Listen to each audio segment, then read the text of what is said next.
সুপ্রিয় শিক্ষার্থী, আসসালামু আলাইকুম। আরিফস একাডেমির পক্ষ থেকে তোমাদেরকে জানাই শুভেচ্ছা। আশা করি তোমরা ভালো আছো এবং সুস্থ আছো। আজকে আমি তোমাদের গণিত বইয়ের পৃষ্ঠা নম্বর ৭ এর ২ নম্বর একটি লিখিত অঙ্ক আছে, সেটি সমাধান করে দেব। ঠিক আছে? তাহলে চলো শুরু করা যাক। তো প্রথমে আমরা প্রশ্নটি পড়ে নিই। দেখো, বলছে এখানে যে ৮৯,৭৫৩টি শীতার্ত পরিবারের মাঝে শীতবস্ত্র হিসেবে কম্বল বিতরণ করা হলো। ঠিক আছে? প্রতিটি কম্বলের মূল্য ৳১,৯৯৯ হলে শীতবস্ত্র ক্রয় করতে মোট কত টাকা খরচ হলো? ঠিক আছে? তো দেখো ভাই, এখানে শীতার্ত পরিবার আছে ৮৯,৭৫৩টি। যদি আমরা প্রত্যেকটি পরিবারে একটি করে কম্বল দিই, তাহলে আমাদের কম্বলও লাগবে কয়টি? ৮৯,৭৫৩টি কম্বল প্রয়োজন, তাই না? এবং দেখো, একটি কম্বলের মূল্য দেওয়া আছে ৳১,৯৯৯। ঠিক আছে? তাহলে এখন বলেছে যে আমাদের মোট কত টাকা খরচ হবে? তাহলে আমাদের কম্বলের দাম দিয়ে এই কতটি কম্বল প্রয়োজন এবং কম্বলের দাম গুণ করে দিলে আমরা মোট খরচটা পেয়ে যাব, তাই না? তো প্রথমে আমরা লিখব যে কি, প্রতিটি অর্থাৎ একটি, তাহলে একটি কম্বলের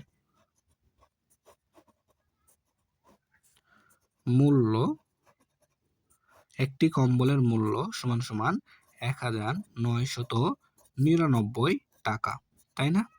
এখন আমাদের কম্বল লাগবে কয়টি? ৮৯,৭৫৩টি, তাই না? তো এখন লিখব যে অতএব ৮৯,৭৫৩টি ডট ডট দিয়ে দেবা, তাহলে ঠিক আছে, কম্বলের মূল্য, ঠিক আছে, সমান সমান ৮৯,৭৫৩ গুণ ১৯৯৯ টাকা। ঠিক আছে? তাহলে এখন আমাদেরকে এটা গুণ করে দিলেই উত্তর চলে আসবে, তাই না? তো এই গুণ করার ক্ষেত্রে কিন্তু খুব সাবধানতার সাথে গুণ করবা, ঠিক আছে? নাহলে কিন্তু ভুল হয়ে যাওয়ার সম্ভাবনা থাকে, ঠিক আছে? তার কারণ কি, এগুলো কিন্তু বড় বড় গুণ, তাই না? তো আমরা খুব সাবধানের সাথে এখন গুণ করব, ঠিক আছে? তো চলো তাহলে গুণটা করি। দেখো, প্রথমে তুলে নিলাম ৮৯,৭৫৩, তাই না? ৮৯,৭৫৩ এবার ইন্টু ১৯৯৯, ১৯৯৯, ঠিক আছে? তো এখন প্রথমে গুণ করতে হবে। তাহলে দেখো, প্রথমে যদি আমরা ৯ দ্বারা ৩কে গুণ করি, তাহলে ৩ নং হয় ২৭, ঠিক আছে? ৩ নং ২৭, হাতে থাকে ২, ঠিক আছে? এরপর দেখো ৫ নং ৪৫, আর হাতে ছিল আমাদের ২, ৪৭, ৪৭ এ ৭, হাতে থাকবে ৪, ঠিক আছে? তারপর দেখো ৭ নং ৬৩, ৬৩ আর হাতে ছিল ৪, তাহলে ৬৩ আর ৪ এ ৬৭, ৬৭ এর ৭ বসবে, হাতে থাকবে আমাদের ৬, ঠিক আছে? এরপর দেখো ৯ ৯ এ ৮১, ৮১, ৯ ৯ এ ৮১, ৮১ আর এই ৬ এ ৮৭, ৮৭ এর ৭ বসবে, হাতে থাকবে আমাদের ৮, তাই না? হাতে এবার ৮ থাকবে। তারপরে দেখো ৮ নং ৭২, ৭২ আর ৮ যদি আমরা যোগ করি তাহলে হয় ৮০, তাই না? এরপর দেখো, তাহলে ৯ এর কাজ শেষ, তাই এখানে একটা কি শূন্য নিয়ে নিলাম। এরপর দেখো আবার ৯ দ্বারা ৩কে গুণ করতে হবে, তাহলে যদি আবার ৯ দ্বারা ৩কে গুণ করি, ৩ নং ২৭, ২৭ এ ৭, হাতে থাকবে ২। এরপর দেখো আবার ৯ দ্বারা যদি ৫কে গুণ করি, ৫ নং ৪৫ আর হাতে ২ এ ৪৭, ৪৭ এ ৭, হাতে থাকবে ৪, তাই না? এরপর ৯ দ্বারা যদি আবার ৭কে গুণ করি, ৭ নং ৬৩ আর হাতে ছিল আমাদের ৪, ৬৩ আর ৪ এ ৬৭, ৭, হাতে থাকবে ৬, তাই না? আবার যদি আমরা ৯ দ্বারা ৯কে গুণ করি, তাহলে ৯ ৯ ৮১, ৮১ আর হাতের ৬ এ ৮১ আর ৬ এ ৮৭, ৮৭ ৭, তাই না? হাতে থাকবে আমাদের এবার ৮, ঠিক আছে? এরপর দেখো ৯ ৮ ৮, তাহলে ৮ নং ৭২, ৭২ আর ৮ এ ৮০, তাই না? ৮ নং ৭২ আর হাতের ৮ এ ৮০, ঠিক আছে? তাহলে এবার ২টা অঙ্কের কাজ শেষ, তাই এখানে আমরা ২টা শূন্য নিয়ে নিলাম, ঠিক আছে? তারপরে দেখো, আবার দেখো ৯ আছে। তো ৯ দ্বারা যদি ৩কে গুণ করি, তাহলে ৩ নং ২৭, ২৭ এ ৭, হাতে থাকবে আমাদের ২। এরপর আবার যদি ৯ দ্বারা ৫কে গুণ করি, তাহলে ৫ নং ৪৫ আর হাতে ২ ৪৭, ৪৭ এ ৭, হাতে থাকবে আমাদের ৪, তাই না?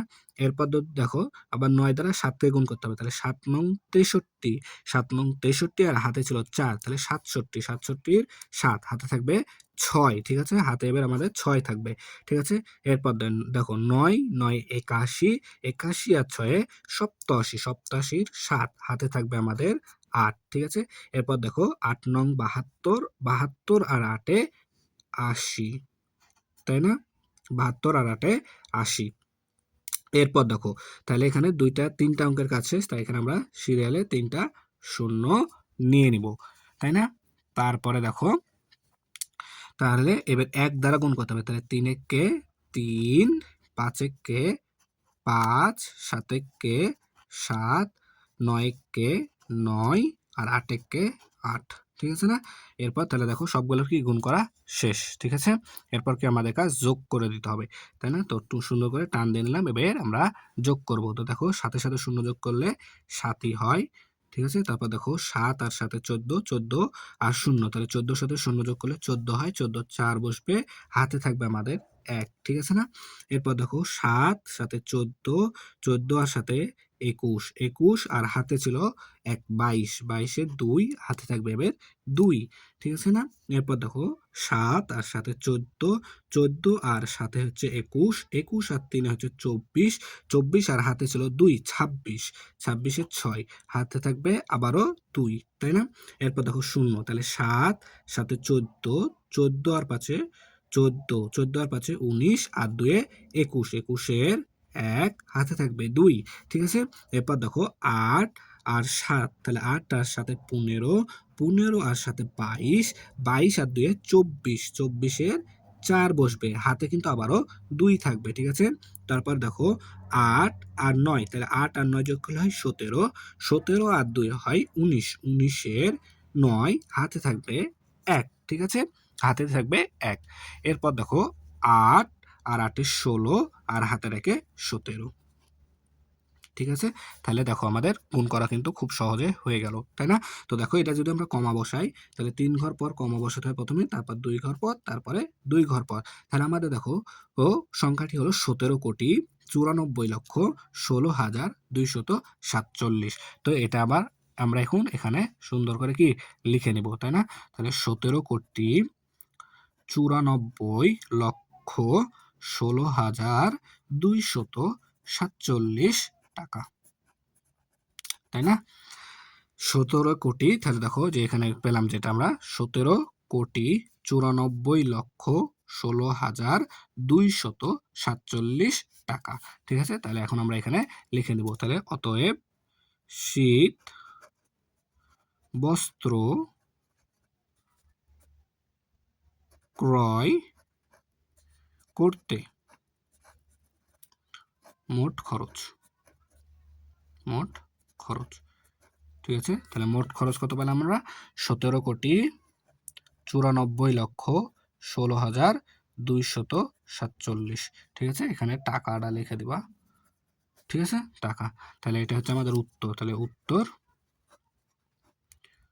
17,94,16,247 টাকা, তাই না?